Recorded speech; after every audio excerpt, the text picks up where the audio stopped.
Hello, fellow ne'er-do-wells and nefarious schemers. Are you tired of living in a post-MCU world where no matter what you do, those pesky heroes come out on top? Yeah! After days, weeks, or even months of preparation, your plans are foiled by somebody in spandex that does not obey the laws of physics? Yeah! Well, I say it is time. It is time to put a stop to it. To put our nose to the grindstone and dominate the world. Yeah! So are we all gonna work together finally?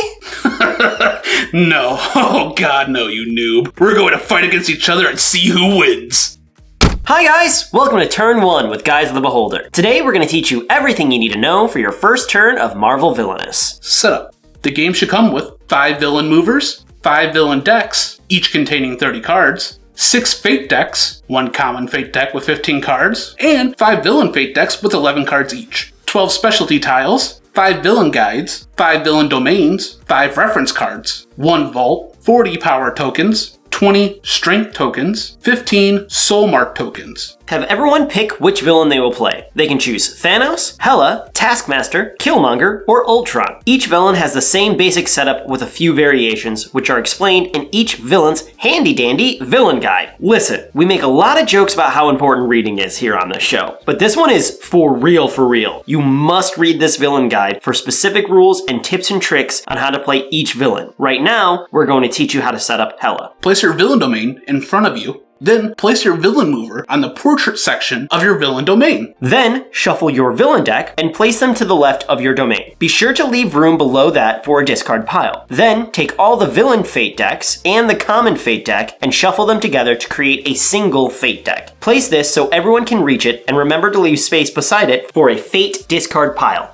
Place all the power tokens, straight tokens, and soul mark tokens. These are specific to Hela. If she's not in play, just treat them like they're power tokens. Into the vault. Place the vault so everyone can reach it. Then find out who was the last person to read a Marvel comic and give them the honor of going first. Turn order proceeds clockwise from their position. The first player will start with 0 power, the second player will start with 1 power, and if there's a third or fourth player, they will both start with 2 power. Once everyone has their starting power, everyone will draw 4 cards to begin their turn, and then, in turn order, take turns reading out loud each of their villain's objective listed on the bottom left-hand corner of your domain. Each objective is also listed on the reference card, which you should have if you've been paying attention. Playing the game. Your turn can be broken down into 3 simple steps. Step 1. Move your villain to one of the available locations in your domain. You may not stay at your previous location unless you play a card that says otherwise. Also, you may not move your villain to events or other domains. Step 2. Perform actions. Each location has icons representing the actions you may take on the turn you move there. You can perform the available actions in any order. Each action may be performed once for each icon that appears. All actions are optional. Don't worry, we'll go over what all these actions do later on. Step 3. Draw cards. Depending on if you played any cards during your turn, you will always draw up to 4 cards at the end of your turn. There is no hand limit. There's no hand limit? No hand limit. But you will only draw cards if you have less than 4 cards. If your deck ever runs out, shuffle your discard pile, and this will be your new deck. And that's it. That's everything you need to know for your first turn of... Whoa, Michael. We still have to explain what all the actions do. Were you seriously just not listening to me? Oh, no I wasn't. Types of actions. Gain power. Collect power from the vault equal to the number in the icon and place it on your villain portrait. Play a card. For each play a card icon at your location, you may play 1 card. To do this, pay the card's power cost listed in the top left corner of the card. You can play a card to any location in your domain, not just where your villain's currently located at. Activate cards. Choose one of your allies, items, or specialties with an activate symbol. Pay the card's activation cost, if any, then perform the card's activated ability. Relocate. The symbol allows you to move allies or items in your domain to another location in your domain, or to a global event or a targeted event.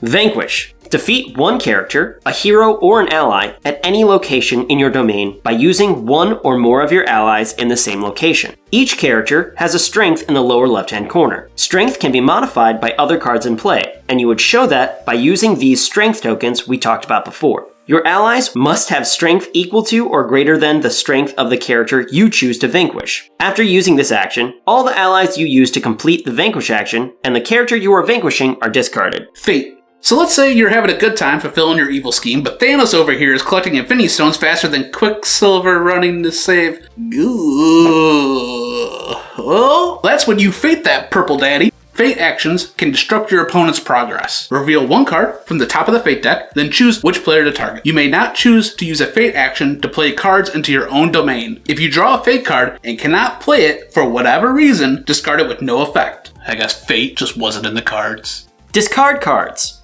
This symbol means you may discard as many cards as you wish. Getting rid of unwanted cards will give you new options on your next turn and is often necessary to progress your plot. After discarding, do not immediately draw new cards. You must wait until the end of your turn to draw back up to 4. Types of cards. There are 2 major types of cards, villain cards and fate cards. Villain cards can be broken down into 4 types. Ally. These cards represent your villain's henchmen and minions. You can play allies to any location in your domain or to events. When you play these cards, pay their cost and place them on the bottom part of the location you play them to. Many allies have specific powers and abilities that can help you with your goal. Make sure to read the cards to use them to their fullest potential. Items. These cards have abilities affecting other cards or actions you take.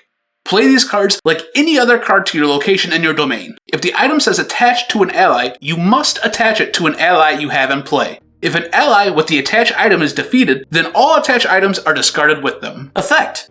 These cards are one-time abilities. Pay the cost, do the effect, then discard it. Specialty. These cards have ongoing abilities that villains can use on their turn. To play these cards, pay their cost, then place them in the rightmost space of your domain. You know, the one that's labeled specialty. You may use multiple specialties a turn, but you cannot use the same one more than once. Fate cards. Hero cards.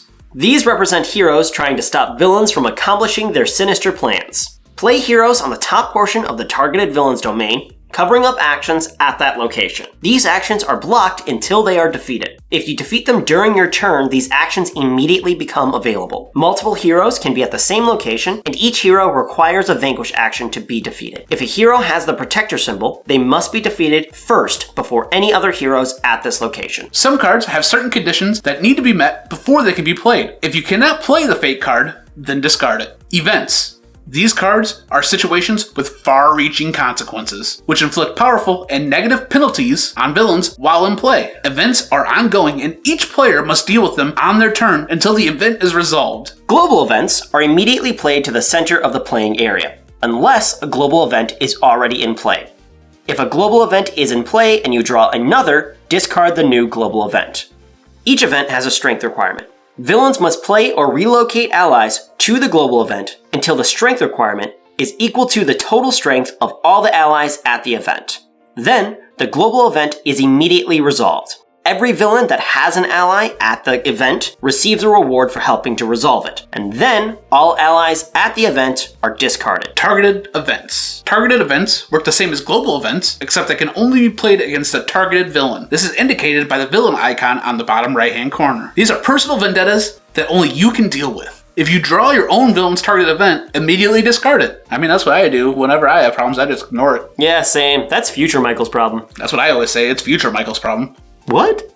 End of game! The first person to meet their villain's objective wins. The game is over and you can sit back and enjoy your world domination. There's a helpful glossary on page 14 of the rulebook that can help clarify any of those tricksy rulings, and there's some extra information on how to play Thanos. And that's everything you need to know for Marvel's Villainous. Good luck and have fun.